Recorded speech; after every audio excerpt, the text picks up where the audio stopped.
Hi friends, ఎలా ఉన్నారు? ఈరోజు మీతో ఒక గొప్ప రహస్యం షేర్ చేసుకోవాలని అనిపిస్తుంది. మీరు ఎప్పుడైనా హిమాలయాలకి వెళ్ళారా? అది మంచు అడవి లాంటి శిఖరాలు. శ్వాస తీసుకోవడానికి కూడా కష్టమైన ఎత్తు ఉన్న శిఖరం. మరొక ప్రపంచంలో ఉన్నట్లుగా అనిపించే వాటిని అన్నిటికీ మధ్య ఒక రహస్యం ఉంటుంది. శంబాలా ఒక అద్భుతం. శంబాలా ఇది కథ కాదు, ఒక నగరం. కానీ మనం చూడలేకపోయినా నగరం. అందరూ అది స్వర్గంలో ఉంటుంది చెప్తారు. కానీ ఎవరు అక్కడికి వెళ్ళినా మళ్ళీ తిరిగి రారు అని కూడా చెప్తారు. హిమాలయస్ అంటే ప్రపంచంలో అత్యంత శక్తివంతమైనవి. దేవతల ఇల్లు అని చెప్పబడిన పర్వతాలు. ఆ పర్వతాల్లో కొన్ని ప్రదేశాలు చరిత్రలో జరిగిన రహస్యాలతో నింపబడి ఉంటాయి. అందులో ముఖ్యమైనది సంబాల నగరం. ఈ సంబాల అనే నగరం బుద్ధిస్ట్ గ్రంథాల్లో ప్రతి పుస్తకంలో రాసి ఉంటుంది. ఆ గ్రంథాల్లో ఏం చెప్పారంటే సంబాలలో అందరూ సత్య మార్గంలో నడుస్తారని, అందరూ తెలివైన వాళ్ళని, శాంతి ఆరోగ్యం ఉన్న వాళ్ళని, అక్కడ వ్యాధి అనేది లేదు, డబ్బు అవసరం కూడా లేదు, ప్రతి మనిషి ఒక యోగిలా ఉంటాడు.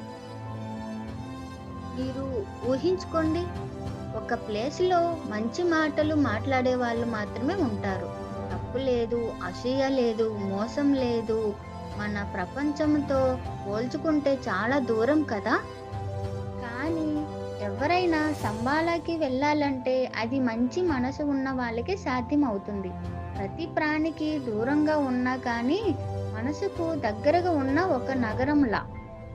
ఈ రహస్యం ఎలా మొదలైందో, ఎలా మనల్ని ఒక మ్యాగ్నెటిక్ ఫోర్స్ లాగా పిలుస్తుందో ఇది చెప్తాను. కానీ ముందు హిమాలయస్ యొక్క రహస్యాల్లోకి మనం ప్రయాణం చేద్దాం. పెద్దల ప్రకారం శంబాల గురించి ప్రతి కథ టిబెటన్ బౌద్ధుడు కాలచక్ర తంత్ర అనే ప్రాచీన గ్రంథం నుండి వచ్చింది. ఈ గ్రంథంలో చెప్పినట్టు శంబాల అనే నగరం 1000 రేకుల కమలంలా డిజైన్ చేసి, మధ్యలో ఒక మహామందిరం, దాని చుట్టూ ఒక నగరం, దాని చుట్టూ మరొక నగరం, ఇలా కేంద్రీకృత వృత్తుల్లా వస్తుంది. ఆ మధ్య మందిరంలో కల్కి రాజ్ అనే ఒక మహాయోగి రాజభారం చేస్తూ ఉంటారు. ఆయన కేవలం రాజుగా కాకుండా జ్ఞాని, తపస్వి, దేవుడు లాంటి వ్యక్తి. ఈ కల్కి రాజ గురించి ప్రవచనాల్లో చాలాసార్లు చెప్పారు. ఏం చెప్పారు అంటే ప్రపంచంలో తప్పులు పెరిగిపోయినప్పుడు ఆయన సంబాల నుండి వచ్చి శాంతి మరియు ధర్మాన్ని చూపిస్తానని చెప్పారు. మరి సంబాలకి ఎలా వెళ్ళాలి అనే డౌట్ కదా. కానీ అక్కడ ఉన్న వాళ్ళు ఏం చెప్తారంటే అది ప్రపంచంలో లేదు, అది మన మనసులో ఉంది అని. కానీ హిమాలయ యోగులు, టిబెటన్ సన్యాసులు వాళ్ళకి మాత్రమే తెలిసిన ఫిజికల్ రూట్స్ కూడా ఉన్నాయంటారు. కానీ ఈ సాక్ష్యాలన్నీ ప్రతి దాని మధ్య మిస్టరీ మాత్రమే ఉంటుంది. అదే దాన్ని చూసిన చాలా మందిని చివరికి సంబాలకి పిలుస్తుంది. ఈ రహస్యం కొంతవరకు రష్యాలో ఒక అన్వేషకుడు నికోలస్ రిరోచ్ కూడా అనుభవించాడు.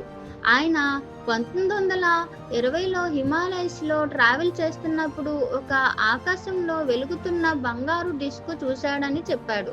సన్యాసుల మాటల ప్రకారం అది సంబాల నుండి వస్తున్న సిగ్నల్ అంటారు.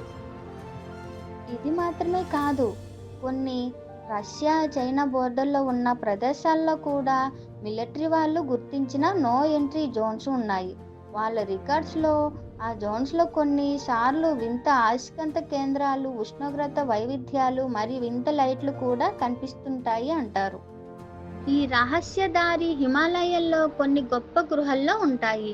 ఒక గృహం నుండి మనం నడుస్తూ వెళ్తే ఒకవేళ ఒక క్షణంలోనే మనం వేరే పరిణామంలోకి ఎంటర్ అవుతున్నామంటే అది సంబాలా. ఎవరైనా ఆ ప్రదేశాలకి వెళ్తే కనిపించకుండా పోతున్నారని లోకల్ విలేజెస్ చెప్తూ ఉంటారు. ఇంకొక ఇంట్రెస్టింగ్ ఇన్సిడెంట్ ఏంటంటే 1940లో రష్యా నుండి ఒక గ్రూపు ప్రయాణికులు టిబెట్కి వెళ్ళి సంబాలా కోసం సెర్చ్ చేశారు. వాళ్ళలో కొంతమంది తిరిగి వచ్చినప్పుడు వాళ్ళ భాష, లుక్స్, థింకింగ్స్ అన్నీ మారిపోయాయి. వాళ్ళకి ఒక స్ట్రేంజ్ పీస్, ఒక ఇన్నర్ హ్యాపీనెస్ కనిపించింది. మీరు తెలుసుకోవాలి, హిమాలయస్‌లో కొన్ని ప్రదేశాల్లో సైంటిస్ట్ కూడా ఎక్స్‌ప్లెయిన్ చేయని థింగ్స్ జరుగుతున్నాయి. ఎగ్జాంపుల్, ఒక ప్రదేశంలో ఎక్కడ ఆక్సిజన్ లెవెల్స్ తక్కువగా ఉండాలి, అక్కడ ఎక్కువ ఆక్సిజన్ గుర్తింపబడింది. మరి కొన్ని ప్లేసుల్లో సూర్యుడి వెలుతురు సడన్‌గా మారిపోవడం, స్కైలో న్యాచురల్ కలర్స్ కనిపిస్తుంటాయి. ఎవరు సంబాలకి వెళ్ళాలో వాళ్ళని సంబాల పిలుస్తుంది అని అంటారు. మీరు వెళ్ళాలి అని ట్రై చేసినా అది పాసిబుల్ కాదు. కానీ అది చూస్ చేసిన వాళ్ళని మాత్రమే అది అలౌ చేస్తుంది. మీరు గమనించారా? సంబాల గురించి మనం ఎప్పుడు కూడా క్లియర్ ఫొటోస్, వీడియోస్ చూడలేదు. ఏదో ఒక అన్సెంట్ పెయింటింగ్స్‌లో, గ్రంథాల్లో, మ్యాప్స్‌లో మాత్రమే ఉంటాయి. అది ఎవరికైనా దూరంగా ఉన్నా కానీ మనసులో దగ్గరగా ఉన్న ఒక ప్రపంచంలా.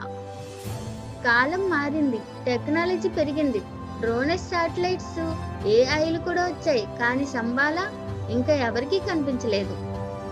ఈ స్టోరీస్ మనల్ని ఒక క్వశ్చన్‌కి తీసుకెళ్తుంది. సంబాల నిజంగా ఉందా? లేదా మనం అందరం కలలో చూస్తున్న ఒక స్పిరిచువల్ డ్రీమా? నేను చెప్పాలి అంటే సంబాల అంటే ఒక నగరం మాత్రమే కాదు. అది ఒక ప్రామిస్. ఒకరోజు ప్రపంచంలో సత్యం, ధర్మం, స్నేహం, శాంతి తగ్గిపోయిన రోజు సంబాల మనందరికీ మళ్ళీ నేర్పిస్తుందని ఒక ప్రామిస్.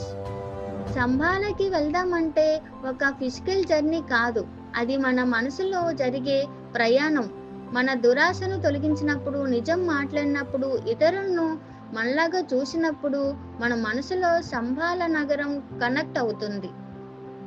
మీరు ఎప్పుడైనా హిమాలయస్ ఫొటోస్ చూస్తే ఆ శిఖరాల కింద ఒక అన్సీన్ గోల్డెన్ లైట్ ఉందేమో గమనించండి. అది మీకు పిలుపునివ్వచ్చు. కానీ రిమెంబర్, సంబాల కళ్ళకు కనిపించదు, అది ఆత్మకు కనిపిస్తుంది. ఈ కథ మీకు నచ్చితే లైక్ చేయండి, షేర్ చేయండి, సబ్స్క్రైబ్ చేసుకోండి. మళ్ళీ ఒక రహస్యంతో కలుద్దాం. అప్పటి వరకు మనసులో సంబాలని కనిపెట్టండి.